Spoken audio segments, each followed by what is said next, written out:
तब ब्राह्मण और ब्राह्मणी कहती है, क्या कहती है, क्या करें प्रभु, हम लोग बहुत गरीब हैं, खाना मिलता नहीं है, और जब जीवित रहने से क्या फायदा जब भोजन नहीं मिलेगा। तब नारद जी बोले कि एक काम कीजिए, 3 दिन का समय दीजिए। 3 दिन का, कितना दिन का समय मांगे? 3 दिन का। और 3 दिन का समय दीजिए, हम भगवान विष्णु से पूछ कर आते हैं कि आपको 2 टाइम का भोजन क्यों नहीं मिलता है। नारद जी गए विष्णु भगवान के पास और विष्णु भगवान से पूछे कि हे प्रभु, एक गांव में ब्राह्मण दंपति रहते हैं और वो भूखे हैं, खाना नहीं मिलता है, क्या दुख है प्रभु उनका। आज के डेट में भी जब दुखी होते हैं लोग तो पंडित जी के पास जाके पतरा खोलवाते हैं कि बाबा इतना दुख क्यों हुआ है। तो भगवान बोलते हैं कि देखो नारद, उसका प्रारब्ध का दोष है। प्रारब्ध बुझते हैं? नहीं बुझ पाए। पूर्व जन्म में जो कार्य को हम करते हैं उसको इस जन्म में मुझे भोगना पड़ता है। तो बोला पूर्व जन्म में ये दोनों ब्राह्मण और ब्राह्मणी जो थे वो मात्र 8 आना बुझते हैं? 1 रुपया का 50 पैसा, पहले 8 आना, 4 आना, 10 पैसा, 5 पैसा चलता था। हम भी चलाए 5 पैसे 10 पैसे, अब नहीं चलता है, अब 5 रुपया चलता है। तो 8 आना, इसने अपने जिंदगी में 8 आना दान किया है, आधा, 1 टका का 8 आना।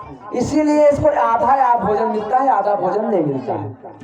3 दिन के बाद जब नारद जी उस ब्राह्मण के पास पहुंचे तो बोले देखो भैया, तुमको भोजन नहीं मिलता है, उसका कारण है कि तुमने उस जन्म में 8 आना यानी कि 50 पैसा दान किया था, इसीलिए तुमको आधा पेट भोजन मिलता है।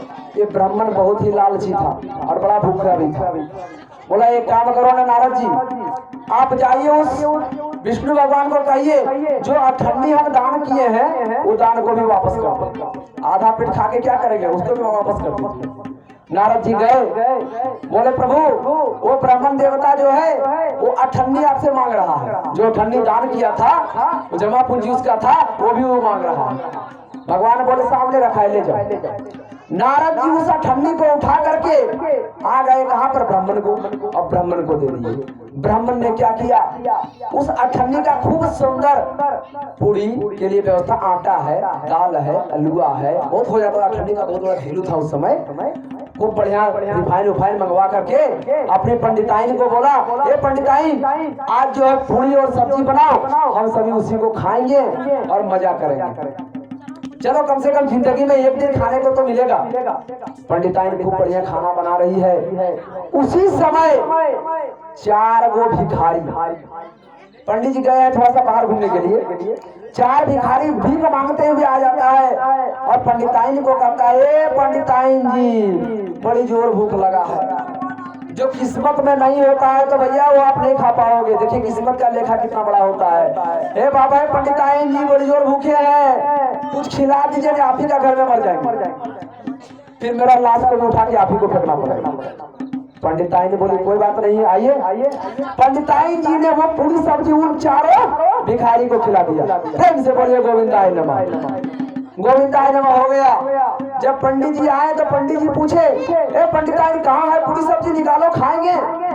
बोला क्या बताएं प्रभु, किस्मत में नहीं था। 4 को भिखारी आया, भूख से तड़प रहा था, बोला खाना तो नहीं तो मर जाएंगे, उसी भिखारी को खिला दिया। बोला जय सिया राम, वो भी चला गया। अब देखिए 4 भिखारी को खिलाने से उनको क्या फायदा हुआ। 8 आना का 1 रुपया बन गया, 8 आना का 1 रुपया। पंडित जी चले गए दूसरे जगह भिक्षा मांगने के लिए, उस दिन उनको 1 रुपया आमदनी। कितना आमदनी हुआ? 1 रुपया। दान कितना किए हैं? 8 आना का खिलाए हैं, 1 रुपया दान हुआ। अब पंडिताइन जी 1 रुपया का राशन लाके 1 रुपया का भोजन बना करके गरीबों में खिला दी, आपने कुछ नहीं खाया पति पत्नी। अब दूसरे दिन जब पंडित जी गए तो 2 रुपया दान मिला। 1 रुपया का कितना हो गया? 2 रुपया।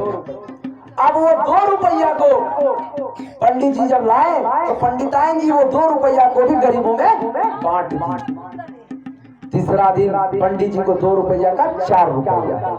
इस प्रकार करते 1 साल में वो लोग एक अच्छा खासा पैसा उनके पास बन गया और 1 वर्ष तक दोनों पति पत्नी सिर्फ जल पीकर रह गए, कुछ नहीं, जो भी लाते थे गरीबों में बांटते थे। धीरे धीरे वो करोड़पति बन गए। अब वहां इंद्र का सिंहासन डोलने लगा, इंद्र का सिंहासन डोलने लगा। इंद्र सोचने लगा, अरे बाप, इतना बड़ा दानवीर है, कहीं मेरा सिंहासन को ना हड़प ले। तब ब्रह्मा जी, विष्णु जी और शंकर भगवान भिखारी का रूप धारण करके पंडित जी के पास आए और पंडिताइन जी के पास। अब तो पंडित जी पंडिताइन जी को कमी नहीं था। दान की महिमा कितना है सुन लीजिए। 8 आना दान दिया तो 1 रुपया, कितना बड़ा आदमी बने। तीनों देव आए, इन दोनों पति पत्नी ने उनको बैठाया, सत्कार करवाया और सत्कार करवाने के बाद पूछा, प्रभु आप लोग आज्ञा दीजिए, जो कहिएगा वही बना देंगे, मेरे पास कोई चीज का कमी नहीं है। तो बोले एक काम करो, हम लोग को पूरी सब्जी, बुंदिया, रसगुल्ला, मेवा, मटकुआ जितना बनता है बना के ला, हम लोग खाएंगे। कौन है तीनों? ब्रह्मा विष्णु महेश। तो ब्रह्मा विष्णु महेश बैठ गए। ब्रह्मा जी बोले अब क्या कीजिएगा शंकर बाबा, भोजन तो बन के आ गई। तो बोले एक काम कीजिए ना, इसको थोड़ा मोड़ा आशीर्वाद देके निकल जाएंगे। तो ब्रह्मा जी बोले देखो 3 आदमी रहेंगे तो 3 को आशीर्वाद देना पड़ेगा, इसीलिए काम करते हमको निकलने दो। विष्णु जी भी निकल गए और शंकर भगवान पर छोड़ दिए। शंकर भगवान सोच समझ के आशीर्वाद दीजिएगा, और पटांग आशीर्वाद नहीं दे दीजिएगा, क्योंकि आप है वो वरदान, जे बुझा से दे दीजिएगा, थोड़ा सोच समझ दीजिएगा। तो बोला सर ठीक है। जब ब्राह्मण देवता आए, भोजन बनाया और जब भोजन करवाने लगे तब शंकर भगवान बोले, हे विप्रदेव आप भी मेरे साथ बैठ के भोजन कीजिए। तब दोनों ब्राह्मण दंपति क्या करती है, नहीं मैं भोजन नहीं कर सकती, क्योंकि हम लोगों ने व्रत लिया है कि पृथ्वी में कोई भूखा नहीं रहेगा, उस दिन हम लोग भोजन करेंगे। पृथ्वी में कोई भूखा नहीं रहेगा, उस दिन हम भोजन करेंगे। तब भगवान शंकर बोले, हम तुम्हारे इस कठोर व्रत से हम खुश हुए, तुम वरदान मांगो।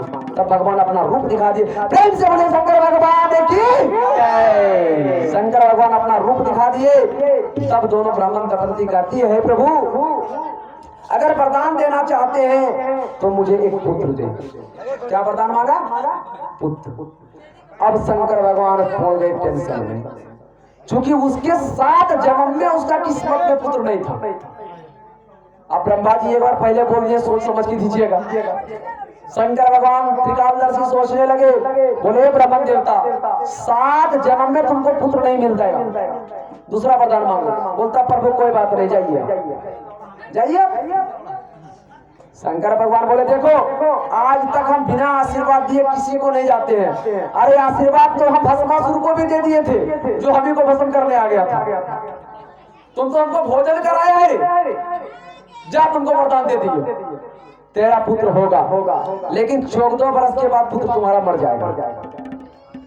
पुत्र होगा लेकिन 14 वर्ष में पुत्र तुम्हारा मर जाएगा।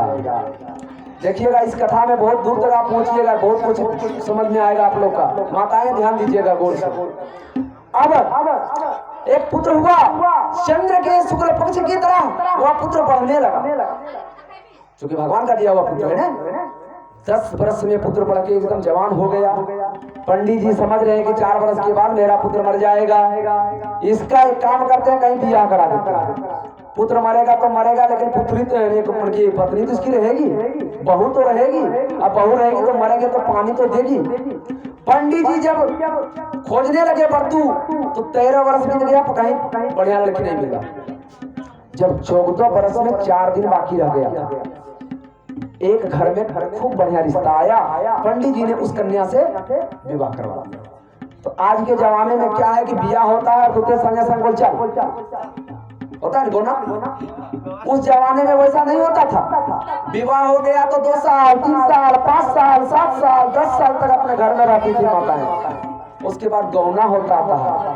और आज के जमाने में 16 गौना, 16 दिन में 11। लेकिन तो पंडित जी बोले एक काम कीजिए, सब अपने समझी साहब हमको तुरते गौना कर दीजिए। क्या कहें? तुरते गौना कर दीजिए, बड़ी जरूरी काम है। और वो लड़की कोई और नहीं, वो लड़की देव कन्या थी। वो जानती थी कि मेरा पति का मृत्यु आज से 4था दिन में हो जाएगा। अब बोला उनके समधी बोले आप बड़ी हड़बड़ाते हैं, कन्या तो विदा होगी नहीं, आप घर जाइए। कन्या विदा नहीं हुआ। अब पंडित जी बहुत व्याकुल, बहुत चिंतित। 3 दिन बीत गया, मौत का अंतिम दिन आ गया। उसी दिन वो कन्या अपने पिता से कहती है, हे बाबूजी, हे पिताजी, एक काम कीजिए, आज हमको अपना ससुराल जाना, इसलिए आप मुझको विदा कर दीजिए। और अपने ससुर को कह दी कि एक जो 9 कट्ठा जमीन जो है आपका खेत, उस खेत में एक पंडाल बना दीजिए। आपका घर हम नहीं जाएंगे क्योंकि मेरा गोना नहीं हुआ है, उसी खेत में हम रहेंगे और मेरे पति को लाकर वहीं पे सुला दीजिए। हम जानते हैं कि आज की 12 बजे रात को मेरा पति का मृत्यु हो जाएगा। अब पंडित जी सोचने लगे, ये तो सब जानते हैं। पंडित जी ने वैसा ही किया, अपना पुत्र को ले जाकर वहां पर सुला दिया और वो कन्या अपने पिता के घर से दिव्य सिंहासन पर, दिव्य रथ पर चढ़कर उस जगह पर पहुंची। और जब रात का 11 बज गया, तब वो कन्या क्या की, नहा धोकर गई और सुंदर सा लेवा पूछते, लेवा निपते हैं गोबर से हम लोग, माताएं लोग निपती है, निप करके एक कलश बैठा और कलश को बैठाकर कलश के ऊपर धान रख दी। क्या रख दी? आप लोग देखिएगा, सत्यनारायण व्रत की कथा जब होता है तो पंडित जी कलश के ऊपर धान रखवाते हैं। देखें, कलश के ऊपर धान रखते हुए, धान क्यों रखा जाता है वो बात का मैं प्रत्यक्ष उदाहरण देता हूँ, ध्यान रखना क्यों जरूरी है। जैसे ही धान को रख दिया और विनती करने लगी, हे धनलक्ष्मी, हे अन्नपूर्णा देवी, मेरा पति अभी से 20 मिनट के बाद मर जाएगा, जम का दूत आएगा, मार ले जाएगा। मैं तुमको आज्ञा देती हूँ, मैं तुमसे अनुरोध करती हूँ कि तुम मेरे पति का जीवन की रक्षा करना। और इतना कहकर वह लड़की वहां से बाहर निकल जाती है। ठीक समय 12 रात बजता है, जम के दूत आते हैं और जम के दूत आकर जैसे ही प्राण लेने के लिए अंगूठा दबाते हैं तो कलशा के ऊपर जो धान रखा हुआ है, अन्नपूर्णा देवी जो है, अन्नपूर्णा देवी कहती है, सावधान जम के दूत, रुक जाओ। इस जीव का रक्षा करने के लिए 3 घंटा का रक्षा करने के लिए संकल्प दिया गया है मुझे। 3 घंटा तक तुम इसका प्राण नहीं ले जा सकते। 3 घंटा तक जम का दूत बोला चलो। अन्नपूर्णा देवी के चलते 12 बजे से 3 बज गया, उसका प्राण नहीं टूटा। ठीक 3 घंटा बीत जाने के बाद वह कन्या जान गई कि 3 घंटा हो गया। अब फिर वो नहाई, फिर स्नान की और स्नान करके फिर लेवा दी, लिपी और फिर कलश बैठाई और कलश बैठाकर धान रखी और धान के ऊपर एक दिया रख दिया। धान के ऊपर क्या रख दी? दिया रख दी, दीपक जला दी और दीपक को वह प्रार्थना की, हे अग्नि देवता, मैं आपको साक्षी मानकर अपने पति का जान का रक्षा करने के लिए आपको सुपुर्द करते हैं। मेरा पति का जान का रक्षा आप कीजिए। और अग्निदेव को इसीलिए कलश के सामने दिया जलाया जाता है। धान क्यों रखा जाता है समझ गए? दिया को जलाया जाता समझ गए? दिया इसलिए जलाता है पति के जान की रक्षा के लिए। पति की रक्षा के लिए दिया जलाया गया। फिर जम के दूत आए बोले, अन्नपूर्णा तुम्हारा काम खत्म। तब अग्निदेव खड़ा हो गए, ए जम के दूत, तुम इसे नहीं ले जा सकते। बोले तब बोल, मुझे इसकी प्राण की रक्षा करने के लिए मुझे रखा गया है और मैं इसे ले जाने नहीं दूंगा जब तक वो कन्या घूम के नहीं आती है। ये बात को सुन करके जम के दूत गए जमराज के पास और जमराज को क्या सुनाया कि हे प्रभु, वह कन्या एक लड़की है जो अपने पति को लाने नहीं दे रही है, कभी अन्नपूर्णा को रख देती है, कभी अग्नि को रख देती है, किस किस से लड़े। तब वहां पर इन जमराज बोले चलो चलते हैं ब्रह्मा के पास। ब्रह्मा जी के पास गए और ब्रह्मा जी के पास जाकर बोले, हे प्रभु क्या करें, कर्म की गति टलने वाली है, उसका मौत 12 बजे रात को होने वाला था, 5 बज गया भोर, मृत्यु नहीं हो रहा है, अग्निदेव रक्षा कर रहे हैं। ब्रह्मा जी की दृष्टि देख बोले, अरे बाप, वहां तो खुद पत्नीव्रता स्त्री है। देखिए एक चीज बता देते हैं, माताओं के लिए अगर सबसे बड़ा तीर्थ है तो वह है पति का चरण, पति का सेवा। जो माताएं अपने पति का सेवा ठीक ढंग से कर लेगी, उसे किसी मंदिर जाने का जरूरत नहीं है, पति के चरणों में ही उसका स्वर्ग है। प्रेम से बोले आनंद भगवान की। तो यहाँ पर बोले वो तो ब्रह्मा जी कहते हैं वो सती स्त्री है, वो पति की स्त्री है, सती स्त्री है, उसे नहीं डिगा सकोगे। तो ब्रह्मा विष्णु महेश यमराज चित्रगुप्त जितने भी थे सब मिलकर पहुंचे किसके पास? किसके पास पहुंचे? उस कन्या के पास। किस कन्या के पास? जो कि अग्निदेव को अपना पति को रक्षा करने के लिए दिए थे। और जब पहुंचे तब सभी ने कहा हे देवी तुम अपना हट को छोड़ दो, अग्निदेव को आदेश दो। तब वो कहती है ठीक है प्रभु हम हट को छोड़ देते हैं और इसके बदले में तुम कुछ वरदान ले लो।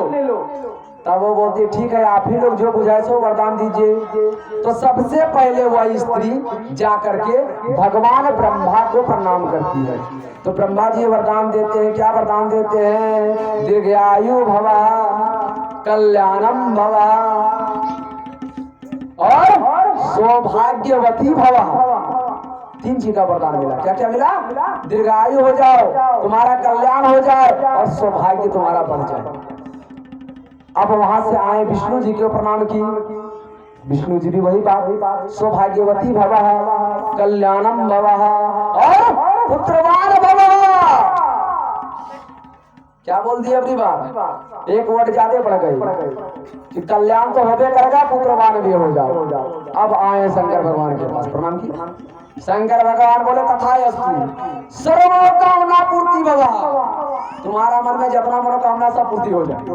जाओ तुम्हारा जितना मनोकामना है सब पूर्ति हो जाए। तब जमराज कहता है इस औरत इस स्त्री से, इस कन्या से कि तुम अपने पति को छोड़ दो, जम के दूध को ले जाने दो। तो बोले हम रोके कहाँ है, अब ले जाइए। अब आप ले जाइए। हे अग्निदेव आप भी छोड़ दीजिए, ले जाने बोलिए। जम के दूध जैसे जाते हैं अंगूठा लगाने के लिए, पति के प्राण को लेने के लिए, तैसे ही उस वरदान की स्मरण आती है पुत्रवान बाबा सौभाग्यवती बाबा सर्वे सुख शांति बाबा। बोले अरे बाबा, बोले अच्छा ये बताइए आप मेरे पति को ले जाइएगा तो हम पुत्रवान कैसे होंगे, हमारा सौभाग्य कैसे रहेगा। जब हार गए यमराज तब तीनों देवों ने मिलकर वरदान दिया तथास्तु तुम्हारा पति 100 वर्ष तक जिंदा रहेगा, कोई उसे मार नहीं सकता है, इसकी यश कीर्ति बढ़ती रहेगी। प्रेम से बोले आनंद कंद भगवान की, ठाकुर जी महाराज की। ये दान की महिमा है, एक सती की महिमा है।